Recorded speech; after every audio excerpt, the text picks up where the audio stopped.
नाम है आपका? मेरा नाम रविंदर है जी। जो इनकी मृत्यु हुई उनका नाम क्या है? उनका नाम धर्मेंद्र, वो मेरा छोटा भाई है। आपके छोटे भाई? जी। कितने समय से सर वो लिव इन में रह रहे थे? लगभग 1.5-2 साल से। 1.5-2 साल से? जी। आप सभी को पता था? पता था, कई बार समझाया भी हमने, आपस में इनमें थोड़ा सा अनबन रहती थी। अच्छा।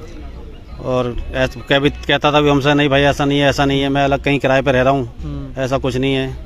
तो क्या वो शादीशुदा था? जी शादीशुदा था, उसको 3 बच्चे हैं। 3 बच्चे। तो लिव इन में रहने की क्या वजह? कोई परिवार से, पत्नी से झगड़ा हो या कुछ नहीं? कुछ ऐसा झगड़ा कुछ नहीं था सर। अब ये ना जाने कैसे कहाँ से क्या हुआ। इकट्ठे सर्विस करते थे दोनों, किसी साथ जॉब करते थे वो। उस लड़की का जो कैरेक्टर पहले से भी हमें लोगों ने बाद में बताया है, पहले नहीं पता था, बाद में बताया कि इस लड़की का कैरेक्टर ही ऐसा है। अच्छा। ये इसी का माँ बेटियों का काम ही यही है। अच्छा। और वो डिवोर्स हुआ है उसका 10-12 साल। क्या उम्र है, क्या नाम है? महिला की उम्र 28 के 30 के बीच में है। अच्छा। और पूनम नाम है उसका। अच्छा। क्या हुआ था सर, आपके भाई की अचानक मृत्यु हुई, क्या था, एक बार पूरा मामला बताइए। बीमार तो वो बिल्कुल भी नहीं था। जी। और वो प्राइवेट कंपनी में काम करता था। अच्छा। और पार्ट टाइम वो ढोल बजाता था, जागरणों में ढोलक भी बजाता था, संगीत करता था वो। अच्छा। ओके। परसों शाम को कुछ भी बीमार नहीं था उसके। कल जब हम वहाँ बॉडी देखने गए तो वहाँ पड़ोसियों से पता लगा कि भाई ये कुछ, इसको कुछ ऐसी भारी बीमारी नहीं थी। अच्छा। क्योंकि हमने खुद रात को उसको 10:30 बजे तक सामान लाते ले जाते देखा है अच्छा। बच्चों के लिए। और अचानक से फिर सुबह क्या हुआ क्या नहीं हुआ, फिर लड़की सुबह ने सर आपको कुछ बताया हो? जो पूनम? उन्होंने हमें कुछ नहीं बताया। हमें यहाँ तक ये भी नहीं बताया कि भाई बीमार है, आ जाओ, कुछ दिखाना है, कुछ ट्रीटमेंट कराना है, ऐसा कुछ भी नहीं हुआ। तो क्या उन्होंने सीधे आपको उसके मृत्यु की सूचना दी? पूनम ने मृत्यु की सूचना उनसे हमें नहीं मिली, पड़ोसियों से मिली है। पड़ोसियों से मिली? मृत्यु की भी सूचना नहीं दी आपको? बिल्कुल भी नहीं दी। और वो इनकी गैरहाजिरी में उसको ले जाने के लिए तैयार और वो शमशान में। हम अगर 1 घंटा और लेट हो जाते तो शायद वो बॉडी को ले जा करके वो संस्कार कर देते। मतलब उन्होंने पुलिस को की तैयारी कर रहे थे? तैयारी कर रहे थे वो। कोई पुलिस को कोई इन्फॉर्म नहीं, कुछ नहीं। पुलिस को हमने ही इन्फॉर्मेशन किया। पुलिस को हमने बुलाया वहाँ, जब जा करके वहाँ बॉडी ली हमने।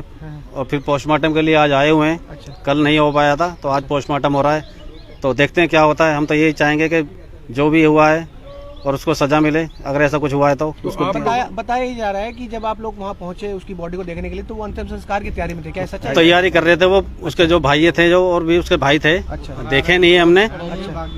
और तो उसके भाइयों के, उसको उसकी बहन ने कहा, लोगों ने वहाँ से सुना है हमने कि भाई सामान ले आओ, सामान ले आओ, ऐसा कुछ ना हो जाए। अच्छा। तो तब तक हम वहाँ पहुँचे।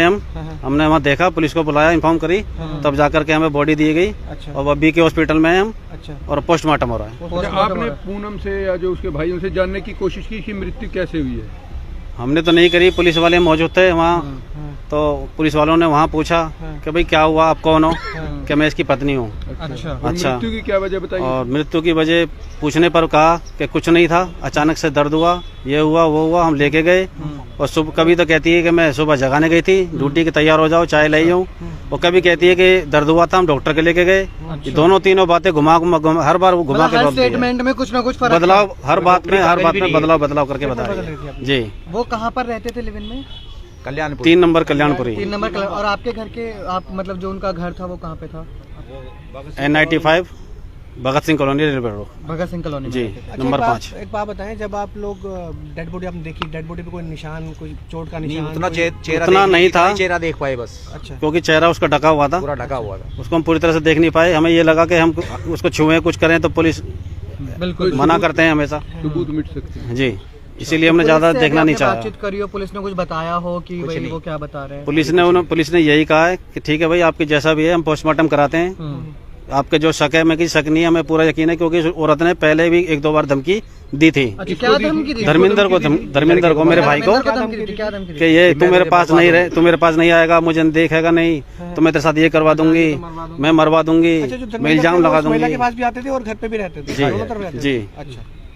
लेकिन जो उसको पूरी तरीके से डराया धमकाया हुआ था। अच्छा, पत्नी अलग रह रही थी पिछले 2 साल? जी, बच्चे वो हमारे साथ सारे रहते हैं। आपके साथ मतलब वो जी, हमारे साथ बच्चे हमारे साथ रहते हैं।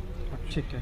जी, देख सकते हैं, तो देख सकते हैं परिजन पहुंचे हुए हैं, पुलिस प्रशासन भी यहाँ पे पहुंचा हुआ है। जानेंगे 3 नंबर कल्याणपुरी का मामला बताया जा रहा है और जानेंगे यहाँ पे कि क्या कार्रवाई की जा रही है, और जैसे सूचना बताया और जानेंगे।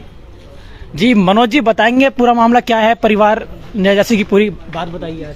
मामला ये है कि 12 बजे चौकी में फ़ोन प्राप्त हुआ था कि भाई इस तरह से धर्मेंद्र नाम के लड़के की मौत हो गई है। तो इस सूचना पर पुलिस वहाँ पहुंची कल्याणपुरी में। वहाँ देखा डेड बॉडी फर्श पे रखी हुई थी, कंबल से ढक रखा था। उगाड़ के देखा, निरीक्षण करा डेड बॉडी का पुलिस ने, तो निशान तो कोई था नहीं बॉडी के ऊपर, कोई निशान नहीं, ना गर्दन पे ना शरीर पे कोई निशान नहीं था। फिर उसके बाद में बॉडी को पोस्टमार्टम के लिए इन्होंने दरखास्त दी पोस्टमार्टम। हाँ, घर वालों की शिकायत है, जो पहली पत्नी थी निशा, उसकी शिकायत पर डेड बॉडी को बीके में पोस्टमार्टम के लिए ले आए। बाकी पोस्टमार्टम के बाद जैसी रिपोर्ट आ गई वैसी कार्रवाई की जाएगी। पूनम से कुछ जानकारी ली, जैसे कि वो बता रहे हैं कि वो जो लड़की उनके साथ रहती है उसने कुछ बताया? उसने तो यही बताया था कि जी खाना खा के हम रात को सोए थे और बच्चा बीच में सो रहा था, 3 महीने का बच्चा था उससे पूनम का, तो बच्चा बीच में था। हाँ, धर्मेंद्र से। अच्छा। तो बच्चा बीच में था जी, हम दोनों साइडों में सोए हुए थे। सुबह चाय के लिए जगह 5:30-6 बजे, तो जागे नहीं जी। अच्छा, बस इतना बताया? हाँ, इतना ही बताया, जागे नहीं। मनोज जी, परिवार वालों का ये आरोप है कि जो महिला है पूनम, वो धर्मेंद्र के परिवार वालों को बिना बताए जो है संस्कार की तैयारी में थी। संस्कार की तैयारी तो देखो नहीं कह सकते हम, बाकी संस्कार को तो ऐसा कुछ सामने आया नहीं। टेंट वगैरह लगे हुए थे जो क्रियाक्रम हो, लेकिन उन्होंने परिवार को सूचना भी नहीं दी थी। परिवार को तो परिवार वाले जब पुलिस पहुंची थी, परिवार वाले मौके पे मिले थे। अगले दिन नहीं, उसी टाइम, वो दिन का ही तो मामला था, 6 बजे सुबह का। परिवार वाले ये बोल रहे हैं कि हमें पड़ोसियों ने पता लगा। हाँ, पड़ोसियों ने बताया, तो हम जब पुलिस पहुंची थी वो मौके पे मिल गए थे। पुलिस को उन्होंने बुलाया था, पड़ोसियों ने बुला लिया था। पोस्टमार्टम का उसके प्राथमिक रिपोर्ट के बेस पर कार्रवाई की जाएगी, जो दोषी होगा उसको सजा दी जाएगी।